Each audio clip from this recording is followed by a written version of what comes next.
Premiership Power Rankings for round 17. A lot of teams on the move in round 17. It's, I think, thus far been my favourite round, even if I forgot to talk about the Harlequins game in the video I did with the wrap-up. Harlequins beat Wasps. Lots of tries in that game.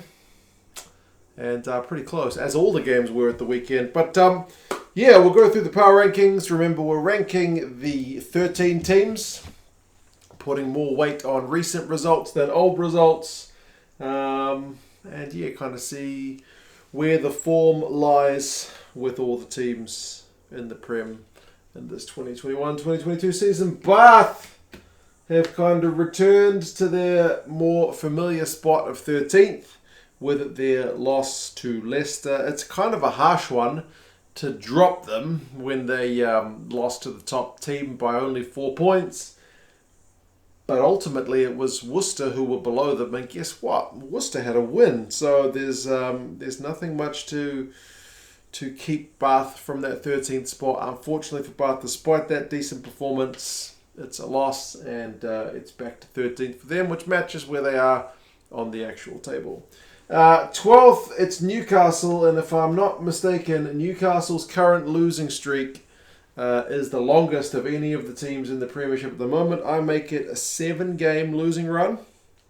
Again, it was close. It was like a 1-pointer at home against Exeter. They easily could have won that game, but they didn't. So, yeah, it's down a spot for both Newcastle and Bath. Worcester, on the other hand, are up 2 spots. Hoorah! Worcester got a win, and that was a really fun game. They played against Bristol.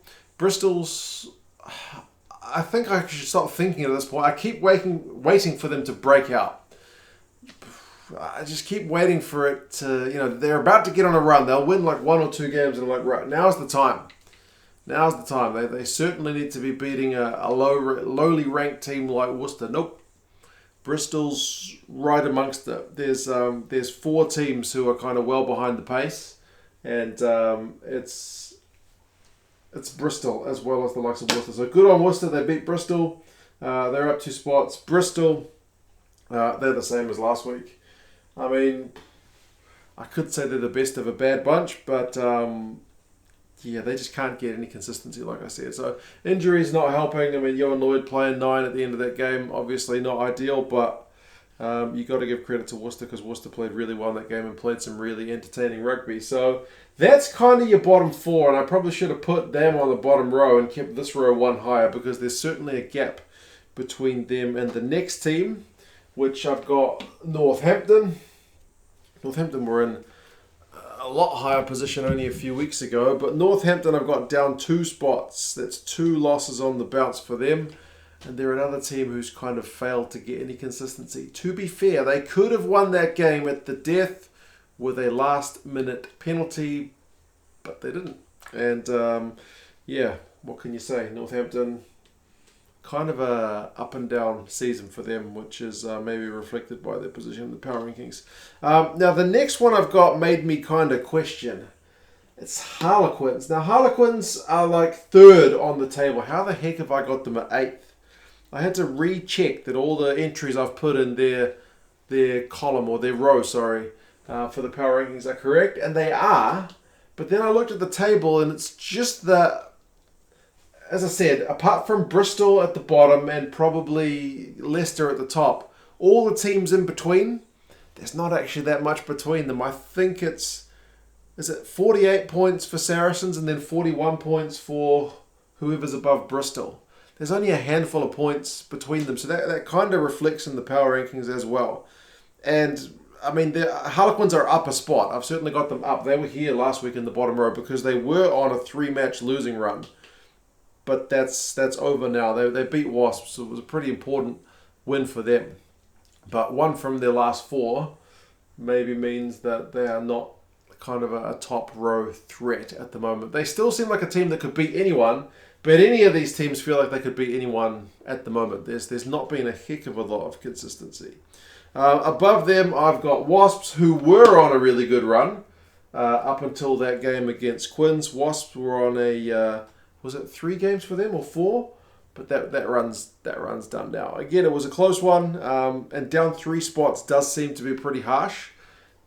But that's just how competitive the kind of mid-ranked teams are at the moment. They're all very much of a muchness, and one result can really turn things. Exeter are up 2. They've kind of been a bit patchy as well. Up 2 spots. A 1-point win away over Newcastle is hardly like an emphatic one, but it is certainly an important one because, as I said, their recent form had not been great, but now that's 2 wins in a row for them, so potentially starting to come back good. But every time I say that, things kind of go to custard. And London Irish, I've got up 1 spot as well.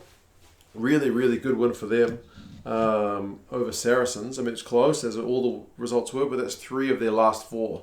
So maybe that kind of double week off they had was beneficial. Maybe it's the Six Nations affecting squads in different ways, but either way, London Irish are tracking pretty well. The team I've got in 4th, interestingly, is Sharsies. Now they're second on the log, but I've got them down because they've also just been a bit patchy. 2 from their last 4. I mean, their overall record is still very positive. That's how you get to be second on the overall log. But, yeah, they're just inconsistent at the moment. Very kind of frustrating. Maybe it's also partly they've got a few guys in the England squad. They lost away to London Irish at the death. 2 from their last 4 is okay. But, yeah, it's just all a bit...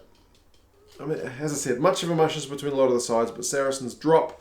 Gloucester, who were on the bye, stick in 3rd spot, so no changes for them. Remember, they were really threatening to chase down Leicester at one point, but then they lost and then had a bye, so that momentum's been shifted a bit. What that does mean is there's a massive jump for these boys, Sale, who were looking kind of dead and buried not that long ago. They're nowhere near this high on the actual table, but they have won 4 in a row and 5 from their last 6. So to say they're the form team, it was a close win. Like I said, maybe they were a bit...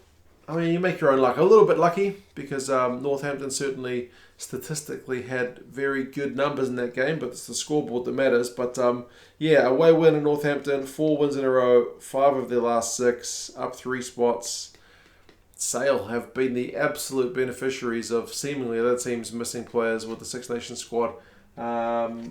Yeah, their squad's just absolutely finding form at the right time. So congrats to them, but it's still Leicester. They are the immovable object up the top of the power rankings. As I said, they came under a little bit of threat from Gloucester when they lost 2 in a row, and then Gloucester were on their good run. But yeah, they've turned things around. Close away win to Bath.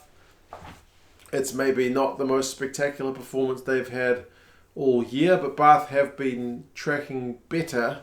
Not every week, but generally better at this kind of part of the season than much earlier on. But Leicester have just been absolutely brutal and consistent. So, yeah, there you go. That's the power rankings. As I said, there's very little between basically teams 9 and 2, which is a huge difference.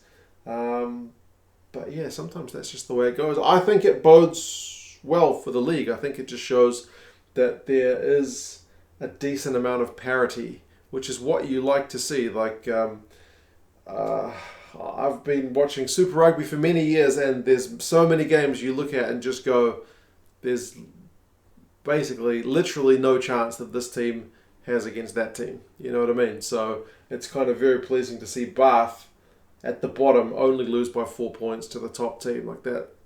That speaks well. I mean, Bath got an absolute hiding by Saracens the other week, so it doesn't always go that way. But yeah, I just think it was it's pretty pleasing and makes the league look good from a neutral viewpoint over here. But anyway, you guys let me know your thoughts. Who's too high? Who's too low?